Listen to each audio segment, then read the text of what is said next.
기도합시다. 오늘 주시는 말씀 우리 같이 보도록 그렇게 하겠습니다. 오늘 주시는 말씀은 요한복음 20장 1절 말씀과 11절부터 23절 말씀입니다. 1절 말씀 우리 한 목소리로 같이 읽고요. 11절은 교독하도록 11절부터 23절까지 그렇게 하겠습니다. 1절 같이 한 목소리로 먼저 읽겠습니다. 시작. 안식 후 첫날 이른 아침 아직 어두울 때에 막달라 마리아가 무덤에 와서 돌이 무덤에서 옮겨간 것을 보고 11절 제가 읽습니다.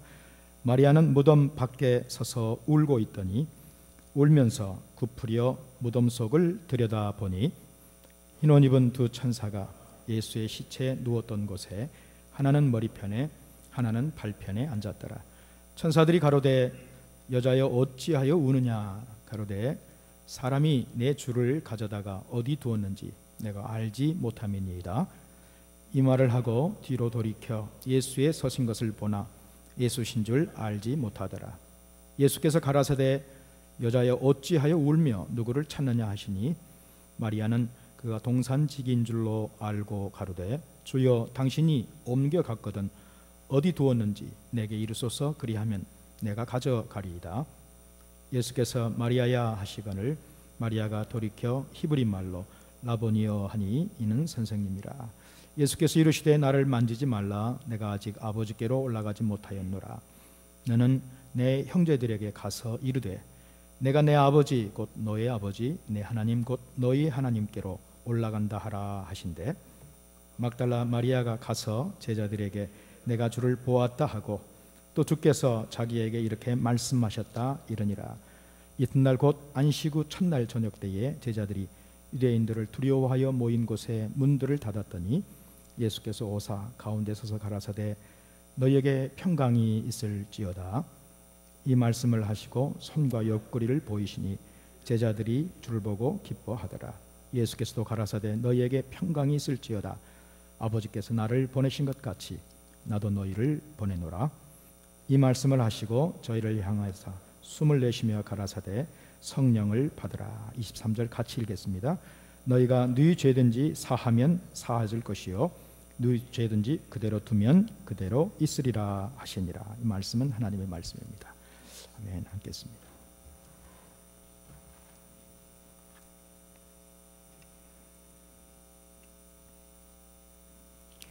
부활의 아침 오늘 또 주님 얼굴을 향하여 하나님 저희들이 눈을 들고 오늘 주신 말씀 속에서 하나님 주의 음성 듣는 귀한 시간 되기 원합니다. 성령께서 시간도 운행하시기를 간절히 소원하고 또 전하는 자나 듣는 자가 한 주의 영 안에서 오늘 부활의 메시지를 우리 함께 들을 수 있도록 성령님 이 시간 그렇게 환영합니다.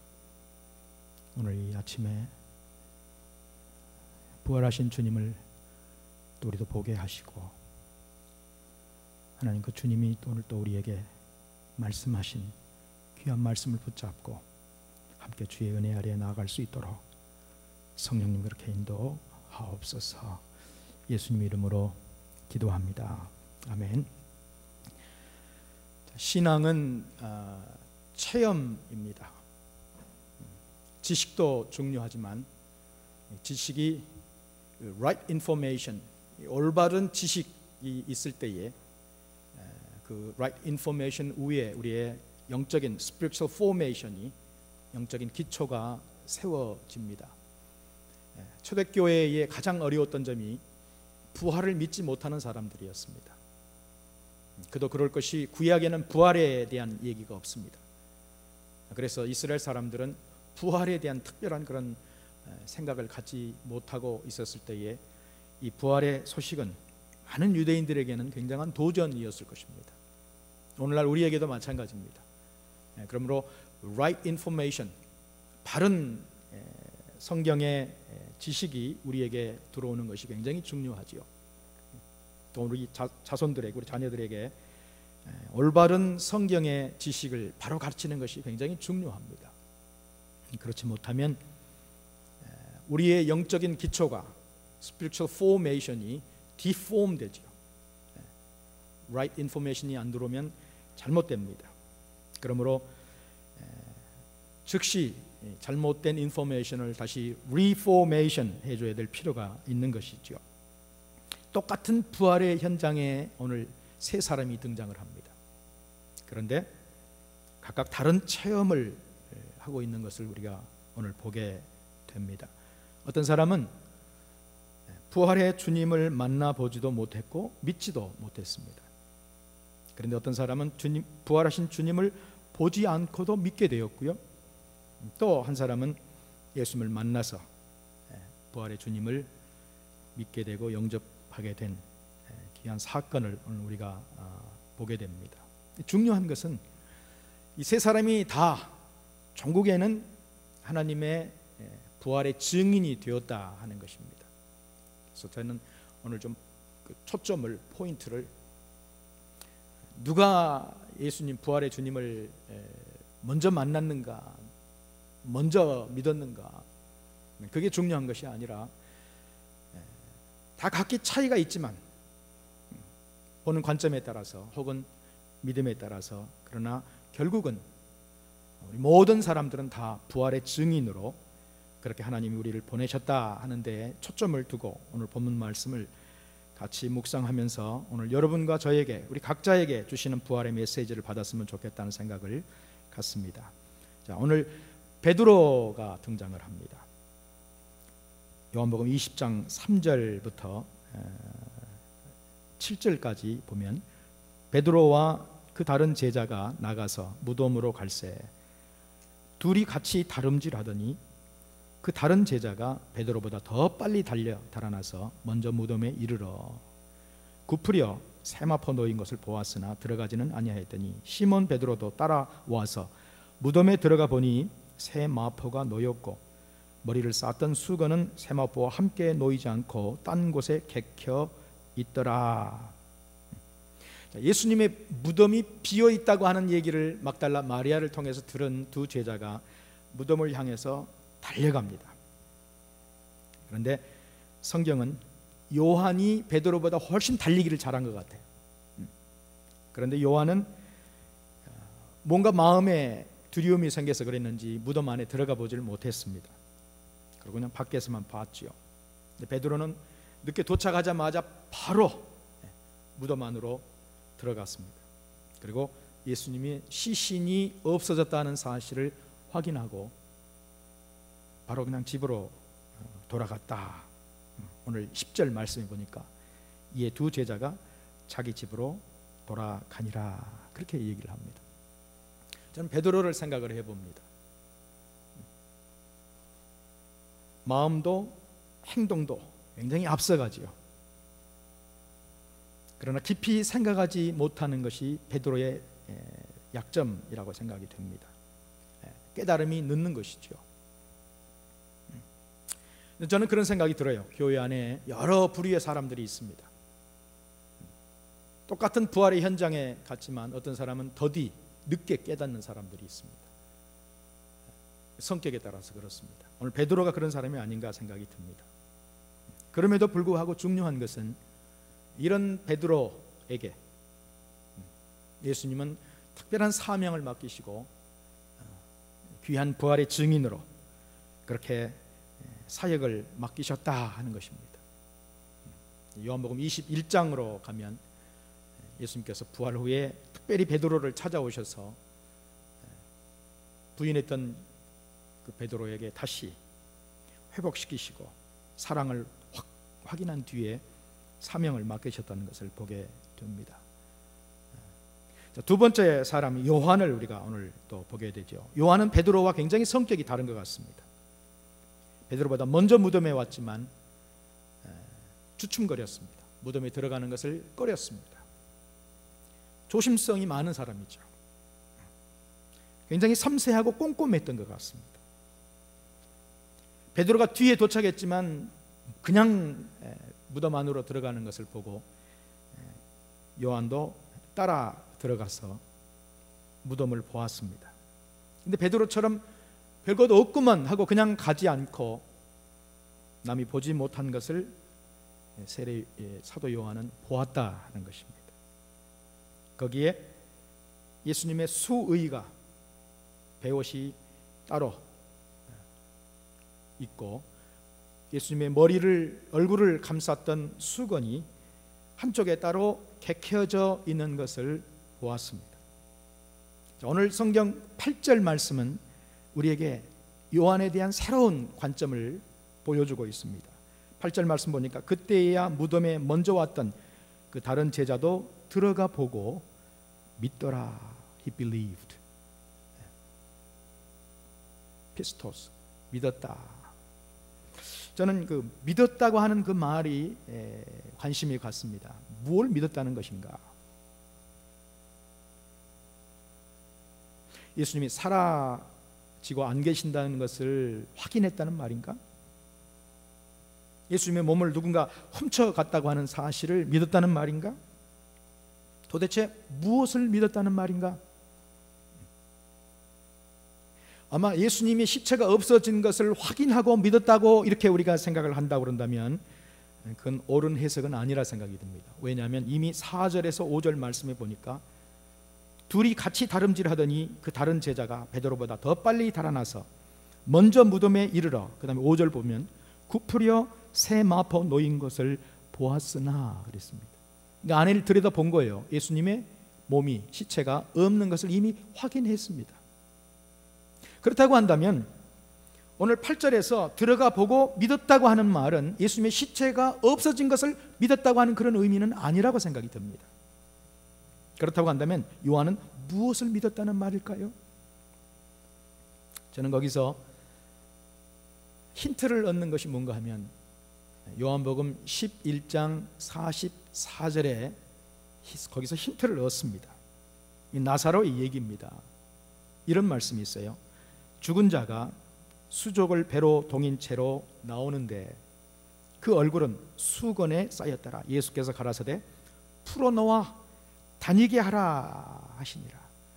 그러니까 예수님께서 나사로의 무덤가에서 나사로야 나오라, 나사로를 불렀을 때에 죽은 나사로가 살아나서 밖으로 나올 때에 나사로의 수족을 감쌌던 배, 그리고 그 얼굴을 가리웠던 머리의 수건이 그대로 있는 것을 보시고 예수님께서 그것을 풀어서 머리에 있는 수건을 다, 몸에 베옷을 다 벗기고 다니게 하라고, 자유케 하라고 그렇게 말씀하셨던 것을 요한은 기억했을 것입니다.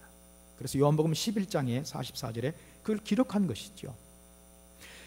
저는 그렇게 생각합니다. 요한이 빈 무덤에 들어가서 나중에 예수님이 몸에 두르셨던 수위가 따로 정리가 되어 있고 얼굴을 가리웠던 수건이 따로 잘 개켜져 있는 것을 보고 요한은 즉시 예수님께서 부활하셨구나 하는 사실을 믿었다는 것이죠. 왜요? 나사로를 생각한 것입니다. 얼굴을 감았던 머리 수건을 따로 풀어서 가게 하려고 말씀하셨던 그 예수님 말씀을 생각하면서 그는 즉각 부활의 주님, 나사로를 살리셨던 그 주님께서 당신도 똑같이 머리에 수건을 벗어서 개켜 놓으시고 수의를 벗어서 딴 쪽으로 개켜 놓은 다음에 그대로 부활하셨다고 하는 사실을 사도 요한은 즉시 믿을 수 있었다 하는 것입니다. 근데요, 성경은 참 재밌습니다. 9절 말씀에 보니까 이렇게 기록하고 있어요. 저희는 성경에 그가 죽은 자 가운데서 다시 살아나야 하리라 하신 말씀을 아직 알지 못하더라. 알지 못하더라는 말은 깨닫지 못했다 는 것입니다. 저는 여기서 한 가지 힌트를 얻었습니다. 때로는 하나님의 말씀이 생각이 나지 않았다 할지라도 사도 요한은 다른 것을 보고 예수님이 부활하셨다고 하는 사실을 믿을 수 있었다 하는 것입니다. 때로는 우리가 성경 말씀이 깨달아지지 않을 때가 있어요. 그러나 주어진 환경 가운데서, 보이는 상황 가운데에서 우리를 리마인드 할 수 있어요. 성경 말씀에 예수님께서 다시 살아나야 하리라고 하는 말씀은 깨닫지 못했다 할지라도 사도 요한은 나사로를 생각한 것입니다. 뭘 통해서? 개켜져 있는 수건을 통해서, 베옷을 통해서. 제가 언젠가 이스라엘 친구와 같이 식당을 갔습니다.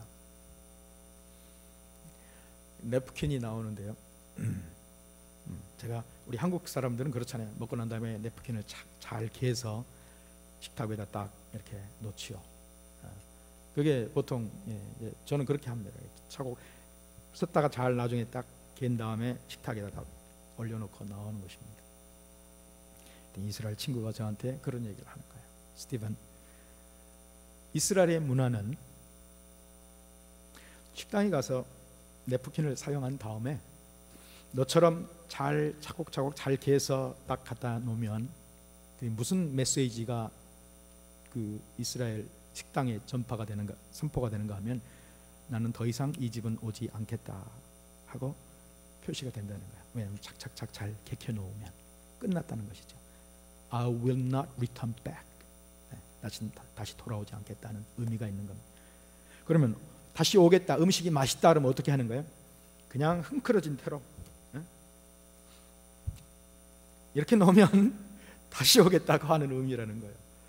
그래서 제가 생각을 했어요. 이런 전통이 어디서 왔을까?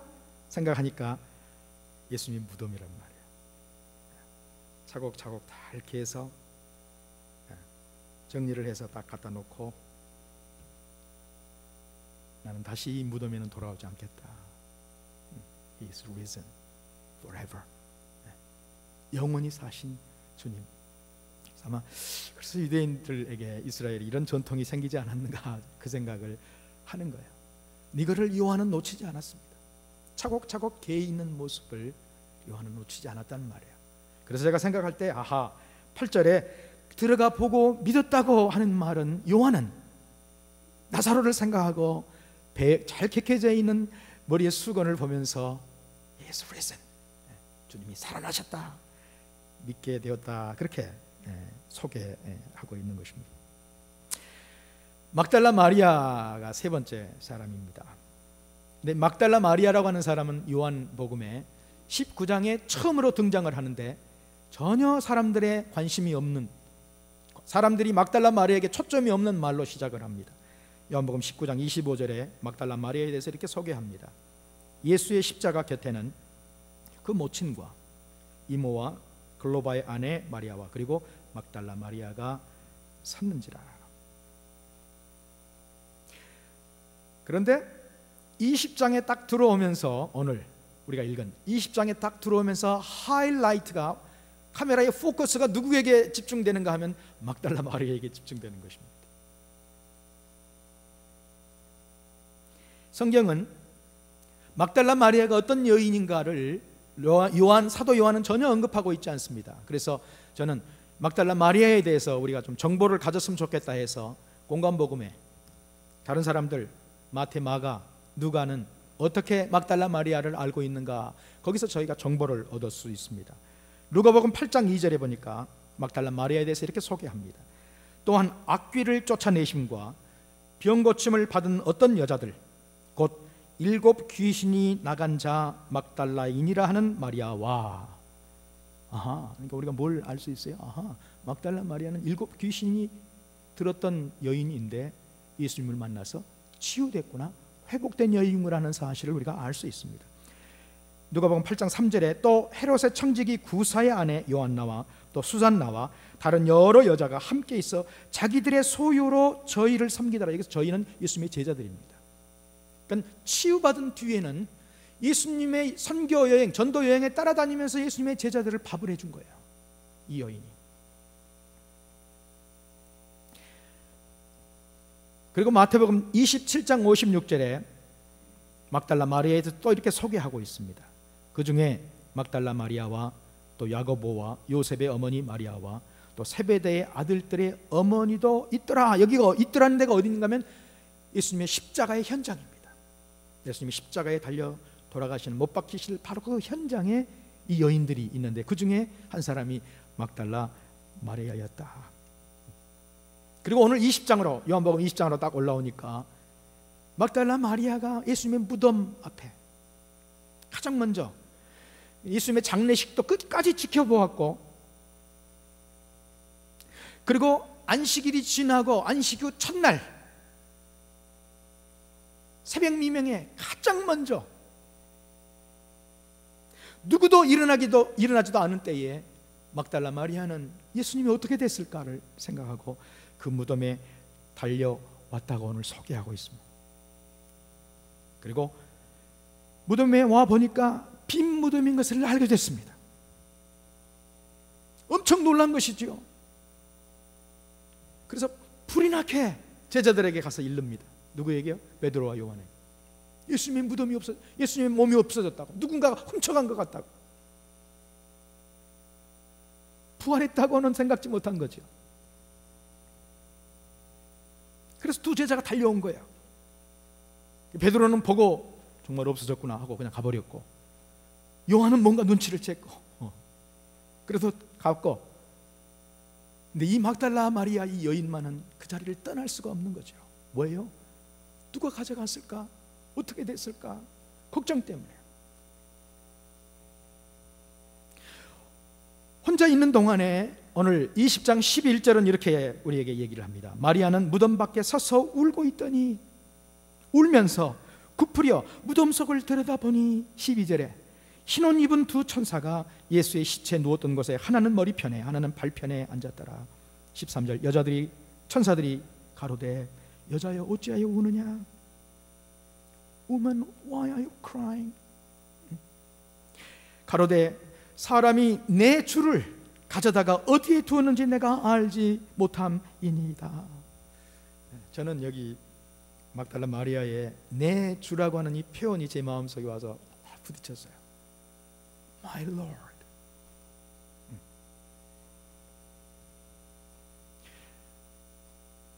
어디 가서 이제 제가 제 아내를 소개할 때 This is my wife,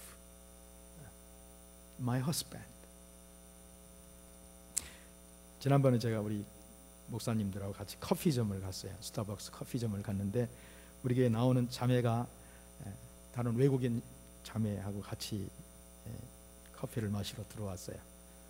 저를 보더니 그 외국 여자 친구에게 소개하는 거예요. This is my pastor. 그 자매의 표현이 my pastor라고 했을 때 제 마음속에 와서 굉장히 친근감이 들었어요. 그리고 my pastor라고 고백했을 때 그 안에 책임이 있구나, responsibility, 교회에 대한. 그리고 사랑의 표현이구나, my pastor. 막달라 마리아가 예수님의 무덤가에서 누군가에게 내 주, my Lord, 그 표현이 얼마나 마음에 와서 이렇게 부딪히는지요. 14절에 이렇게 얘기합니다. 이 말을 하고 뒤를 돌이켜 예수의 서신 것을 보나 예수신 줄 알지 못하더라. 선입관이죠. 예수님이 안 없다고 하는 것 때문에 예수님이 뒤에 섰는데도 보지 못하는 거, 알지 못하는 거. 15절 예수께서 가라사대 여자여 어찌하여 울며 누구를 찾느냐 하시니 마리아는 그가 동산직인 줄로 알고 가로되 주여 당신이 옮겨갔거든 어디에 두었는지 내게 이르소서 그리하면 내가 가지고 가리이다.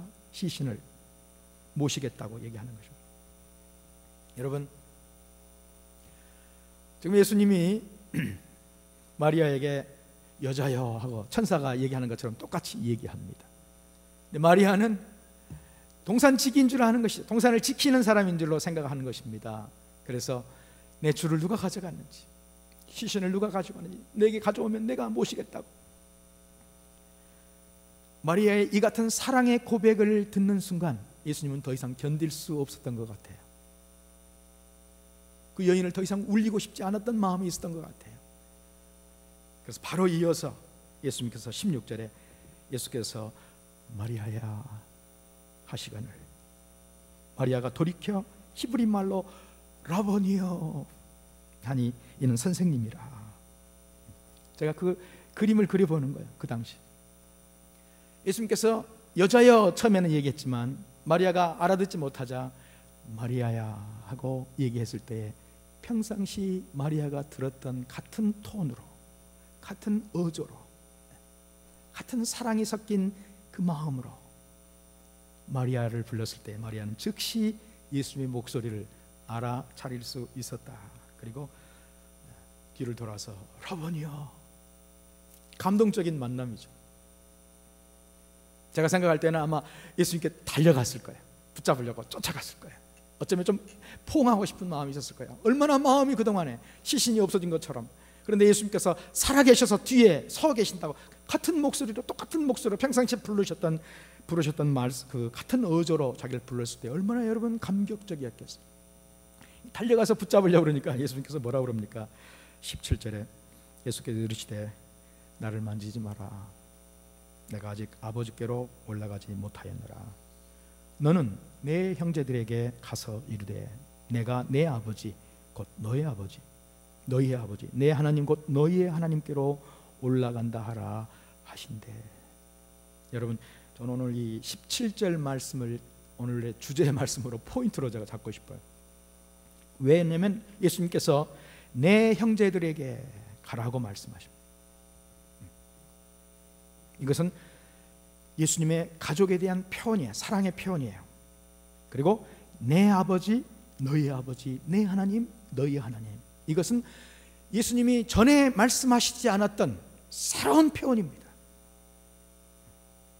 지금까지 내 하나님이 이제 너희 하나님이 되고 내 아버지가 이제 너희의 아버지가 된다고, 그리고 너희는 내 브라더스, 내 형제요, 내 자매가 된다고 하는 하나님의 새로운 공동체, 하나님의 뉴 패밀리가 시작되었다고 하는 사실을 선포하는 것입니다. 그런데 부활 이전에는 이렇게 표현하지 않으셨어요.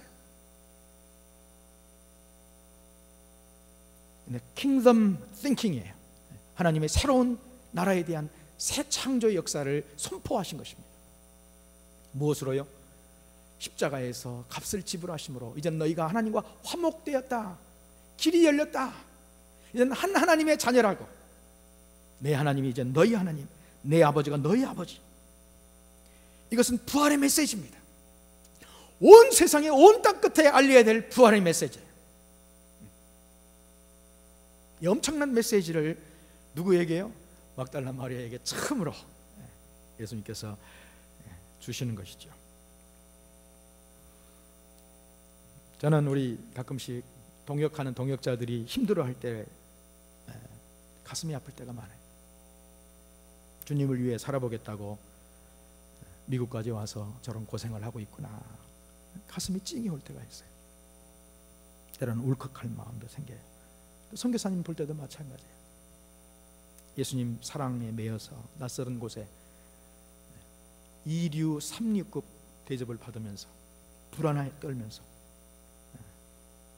어려움과 고난을 극복하면서 복음 전하는 일을 위하여 헌신하는 사역자들을 볼 때 마음이 찡해 옵니다.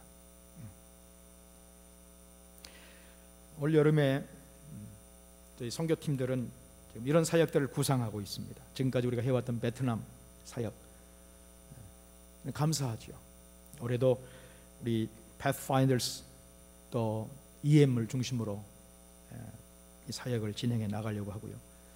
중국은 올해는 가지 않을 것입니다.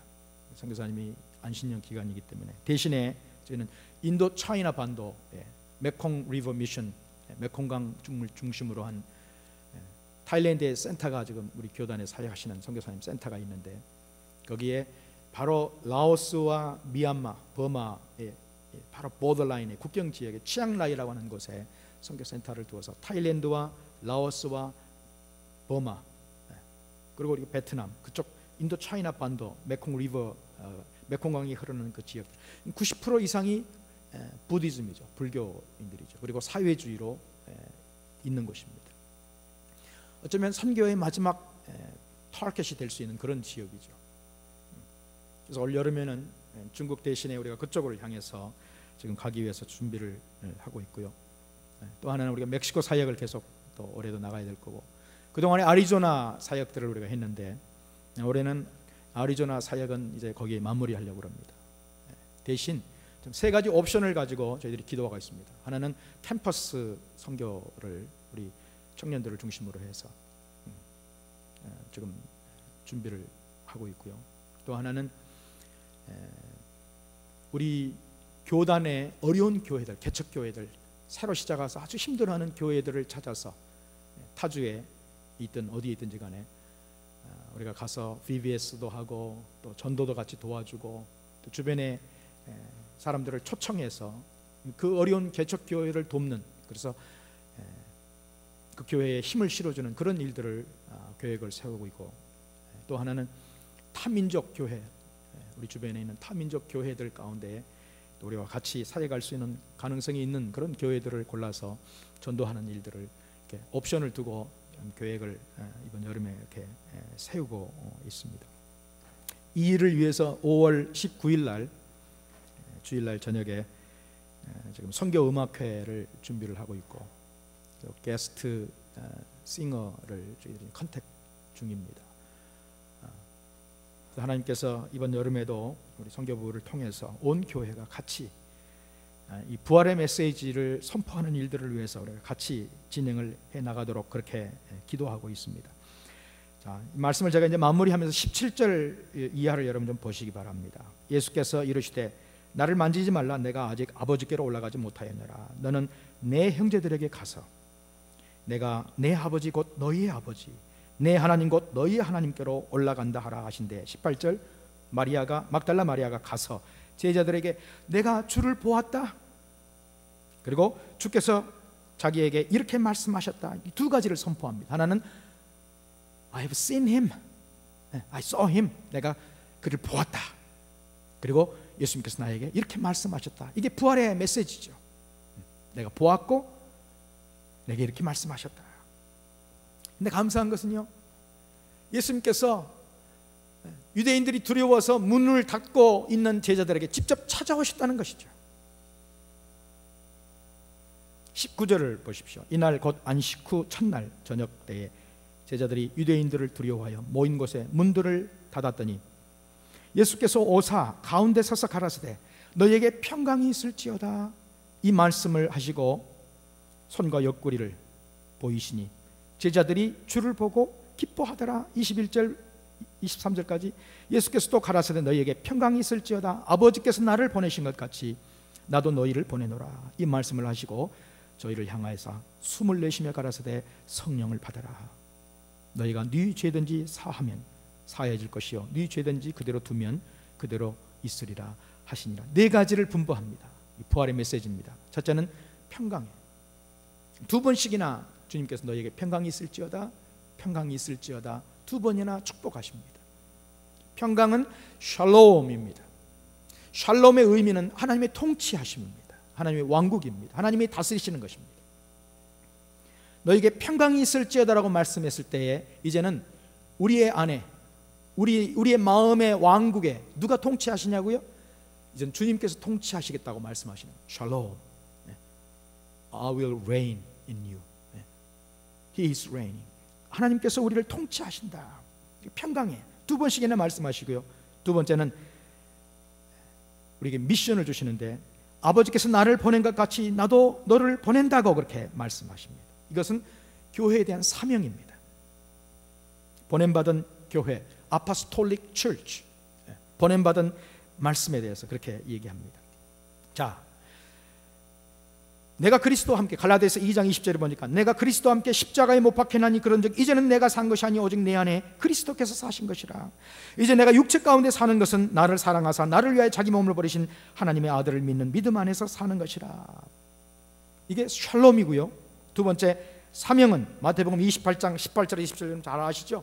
예수께서 나와 일러 가라사대 하늘과 땅의 모든 권세를 내가 내게 주노니 그러므로 너희는 가서 모든 족속으로 제자를 삼아 아버지와 아들과 성령의 이름으로 세례를 주고 내가 너희에게 분부한 모든 것을 가르쳐 지키게 하라. 볼지어다 내가 세상 끝날까지 너희와 항상 함께 있으리라 하니라. 커미셔닝. 이게 하나님 보내심이죠. 내가 너희를 보내겠다. 그리고 세 번째는 떠나기 전에 성령을 받아라고 말씀하세요. 오늘 숨을 내쉬면서 성령을 받아라. 참 재미있는 말씀은요, 여기 성령을 받아라라고 말씀하실 때 숨을 내쉬었다고 말씀할 때 엠피사오라고 하는 이 말은 창세기 2장 7절에 여호와 하나님이 흙으로 사람을 지으시고 생기를 그 코에 불어넣으셨다 하는 단어와 같은 단어입니다. 그러니까 하고 주님께서 쉼을 내쉬면서 성령을 받아라 했을 때에는 창조의 그 생기를 불어넣는 거예요. 우리를 living spirit, 우리 안에 새 창조의 영을 불어넣어 주셔서 그 성령께서 이제 너희를 인도해 나가실 것이라고 우리에게 말씀하시는 거죠. 그래서 저는 사도행전 1장 8절을 기억하는 것입니다. 성령이 너희에게 임하시면 너희가 권능을 받고 예루살렘과 온 유다와 사마리아 땅끝까지 이르러 내 증인이 되리라. 그리고 끝으로 죄사함 받은 죄사함하는 권세를 부여합니다. 너희가 죄를 사하면 사해질 것이고 그대로 두면 그대로 있으리라고 하는 엄청난 authority를 우리에게 주시는 거예요. 마태복음 16장 19절에 보니까 내가 천국 열쇠를 너희에게 주리니 내가 땅에서 무엇이든지 매면 하늘에서도 매일 것이요 네가 땅에서 무엇이든지 풀면 하늘에서도 풀리리라. 이 네 가지를 주님께서 부활의 첫 메시지로 제자들에게 주시는 것이죠. 저는 오늘 이 말씀 메시지를 우리가 부활의 메시지로 이렇게 받으면서 여러분과 저 가운데 어떤 사람은 베드로처럼 빈 무덤에 왔지만 주님을 보지 못한 사람들이 있어요.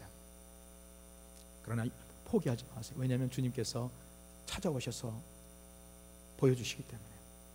요한처럼 객해져 있는 것을 보고 주님이 부활하셨구나, He's risen, 빨리 깨닫는 사람도 있어요. 또 마리아처럼 예수님께서 직접 오셔서 보여주시는 사람들도 있을 것입니다.